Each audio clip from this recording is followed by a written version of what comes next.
go forward. But this is a real challenge, and it's great to see that particularly young Republicans are joining in and saying that this is something they care about beyond their own individual success, morally preserving these ecosystems, allowing a livable planet. They care about that. But critics say, you know, it's easy to talk about getting off fossil fuels. It's easy to talk about going to a plant-based diet. But the reality is that hundreds of thousands of people will lose their jobs, that the coal miners in West Virginia or the livestock ranchers in Nevada and Nebraska will be wiped out.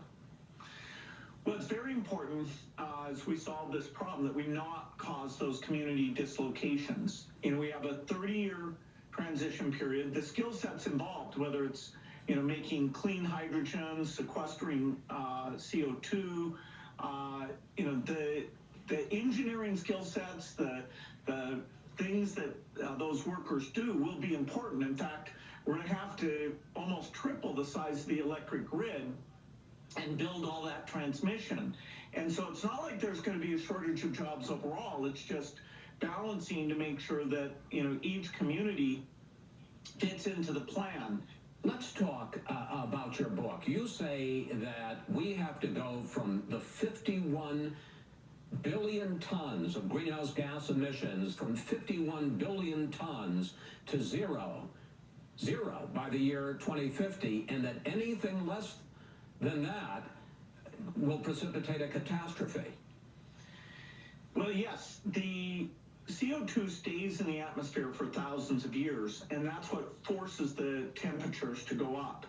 And so it's really the sum of all those emissions starting in the industrial age that's causing this temperature forcing with all of its ill effects. There's no magic date that it's all great until then, and it's terrible once you cross the threshold. It's pretty linear as far as we know. 2050 happens to be the soonest realistic date for the world to change all of these sorts of emissions, which are actually quite broader than most people are aware of, because it's got things like steel and cement, not just cars and electricity. I want to pick up on that, because you say in your book, don't fool yourselves. This is going to be hard, and you have a chart that I want to put up in your book of how much greenhouse gas is emitted by what we do, making things, cement, steel, plastic.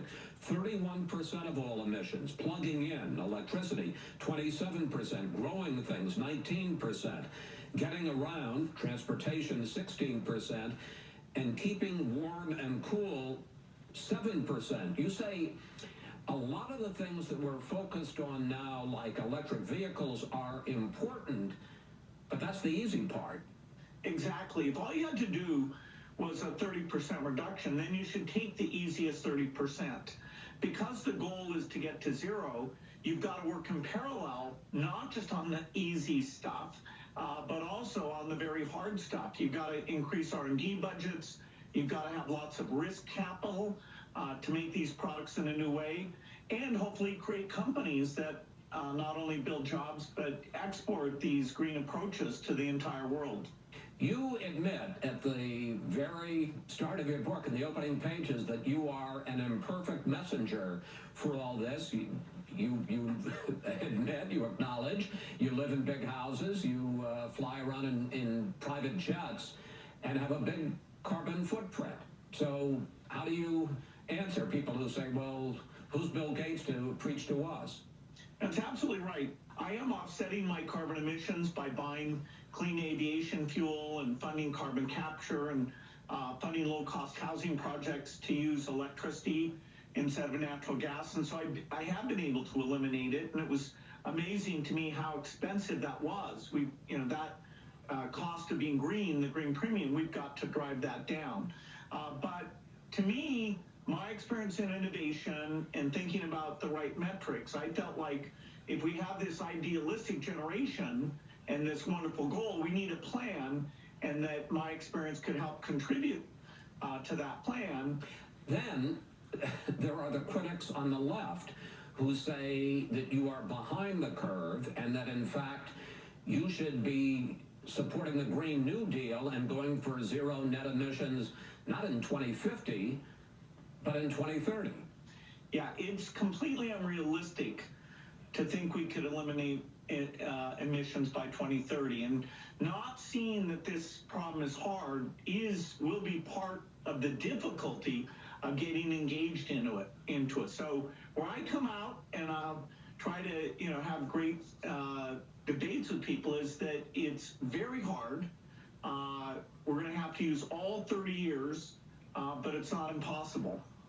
And what happens if we don't make it, if we don't get to zero net emissions by 2050? How will our daily lives be different? Well, the migration that we saw out of Syria for their civil war, which was somewhat weather dependent, we're going to have 10 times as much migration because the equatorial areas will become unlivable. You won't be able to farm or go outside during the summer. The wildfires, even the farming productivity in the south of the U.S., the droughts will reduce productivity very dramatically. And, it's all a matter of degree. If we wait 10 more years, it's not as bad as if you wait 20 or you wait 30, because the temperature just keeps going up, and it's going up more rapidly than it has in natural history. But the instability overall will be 5 times as many deaths at the peak of the pandemic and going up every year. In the time we have left, I want to ask you about a couple of other subjects. You have come on Fox News Sunday a couple of times in the last year to talk about the pandemic. How do you think we're doing right now in terms of vaccine manufacture and distribution, in terms of reopening schools and our general economy? We'll have the 5 vaccines that all work very well, somewhat less against the variants, and so we may need a 3rd shot for some people. But this is giving us light at the end of the tunnel. We do need to get the logistics right, and then we'll be limited by the demand, in minority communities, that people who are trusted spoken out about the benefits of getting the vaccine. But I'm hopeful that, we're going to get more schools reopened. By the time we get to the fall, we should avoid a wave there because the level of vaccination will be very high. Finally, Twitter has banned Donald Trump permanently, and Facebook is considering doing the same. What do you think of that? Well, I'm, just one citizen on this issue. I think, he said a lot of things about the illegitimacy of the election that are corrosive, but the idea that you end up with a lifetime ban, that it seems like we should discuss, on a partition and have, a social network for one party and another social network. We want to have a common base where we're exchanging ideas and thoughts. So I think these are early days on how we keep the good parts of social media and yet not spread violence or, vaccine denial, Holocaust denial. There's got to be some way that between the government and the well-meaning actors, we draw the line so we keep the open debate without the corrosive parts. Bill Gates, the name of the book, How to Avoid a Climate Disaster. Thanks so much for talking with us again. Thank you, Chris.